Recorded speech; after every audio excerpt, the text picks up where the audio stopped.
अच्छा, आपने H D Deve Gowda जी के साथ काम किया, पूर्व प्रधानमंत्री, और इंद्र कुमार गुजराल जी के बीच भी काम किया। आपके काम की एक चर्चा होती है, वो है लाल कार्ड और पीला कार्ड। वो क्या था, हमारे दर्शकों को बता दीजिए। देखिए, जब मैं भारत सरकार का मंत्री बना, ओथ लेने के बाद ही मैं जब गांव में जाता था, कितने लोग कर्मी का साग खा रहे थे। मतलब जो बहुत ही गरीब आदमी, समाज का अंतिम आदमी, वो नमक दे के देखा मैंने, कर्मी के साग को कोई बूढ़ी पका रहा है, जो चुनाव लड़ रहा था 96 उसी समय। तो मैंने कहा था कि इसको हम कर्मी का साग छुड़ा देंगे। संजोग ऐसा है कि मुझको फूड मिनिस्ट्री मिल गई।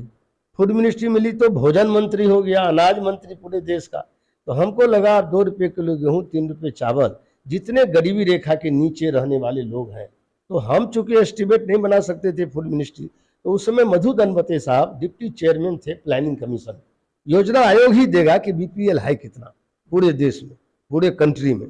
तो उन्होंने दे दिया हमको लगभग 40 करोड़, 37 करोड़ समथिंग था, आज 40 करोड़ गरीबी रेखा के नीचे है। तो हमने 2 रुपये किलो गेहूँ, 3 रुपये चावल का एक प्रोजेक्ट बनाया। अब प्रोजेक्ट बनाकर 3 महीने के अंदर कैबिनेट में ले गया। कैबिनेट में ले गया तो कुछ विवाद भी हुआ, कैबिनेट की बात हम अभी खुल के नहीं कर सकते। फिनांस मिनिस्टर की राय कुछ अलग थी कि ये तो नया प्रेसिडेंस होगा, एक ही योजना में 30,000 करोड़ रुपए लग जाएंगे सरकार को, क्योंकि 2 रुपये किलो तो आप दे रहे हैं जनता को, शेष जो मार्जिन मनी है वो तो भारत सरकार को बियर करना पड़ेगा, आज भी करना पड़ रहा है। तो एक साल में 30,000 करोड़ रुपया सिर्फ गरीबों को, गरीबी रेखा के नीचे रहने वाले लोगों को अनाज, सस्ता अनाज देने में लगेगा। तो मैंने सबसे पहले जन वितरण प्रणाली को रिवैम्प कर दिया, मेरे बस की बात थी। उनका नाम रख दिया लक्षित सार्वजनिक वितरण प्रणाली, फोकस ऑन पुअर, केवल गरीबों को देंगे। तो ये जो योजना हमने रिवैम्प कर दिया, तो उसका नाम आप देख, लक्षित सार्वजनिक वितरण प्रणाली हो गया। तो इस योजना के तहत जब कैबिनेट में हमने स्वीकृति कर लिए सब लोग, क्योंकि उसमें वामपंथी दल भी उसमें मिनिस्ट्री में थे। सीपीआई के आपके इंजित गुप्ता जी होम मिनिस्टर थे। हमने सबसे संपर्क किया, क्योंकि प्रधानमंत्री जी ने कहा कि सबकी सहमति होगी तभी योजना, क्योंकि कुछ हमारे मिनिस्ट्री में भी जो हमारे कलीग थे कैबिनेट के, उन लोग असहमत कर रहे थे कि नहीं, इतना बड़ा योजना यदि एक ही विभाग को दे दिया जाएगा प्रोजेक्ट, तो हर मिनिस्ट्री मांग करेगा, तो ये कैसे चलेगा, इससे फिजिबल नहीं है।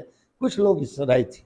तो हमने ज्योति बसु साहब उस समय में वहाँ चीफ मिनिस्टर थे पश्चिम बंगाल, मैं उनसे संपर्क किया, फिर इंजित गुप्ता से संपर्क किया, फिर हरकिशन सिंह सुरजीत सीपीएम के महासचिव थे पूरे, उनका भी सपोर्ट था। वो मिनिस्ट्री में नहीं थे, मिनिस्ट्री में सीपीआई हिस्सादारी, लेकिन समर्थन उनका था। तो सब लोग मिल करके कैबिनेट में पारित हो गया। फिर हम लोगों ने लाल किला से ऐलान कर दिया, और ये योजना जब लागू हुआ तो ये लक्ष्मण रेखा है। आज तक किसी सरकार, जो भी सरकार इसको टच नहीं कर रही है, एडिशनल कर रही है 5 किलो 5 किलो। ये तो बाढ़ सुखाड़ का अनाज था ये, जो अभी 3 लाख मेट्रिक टन अनाज हमको लग रहा है बीपीएल में लगता था।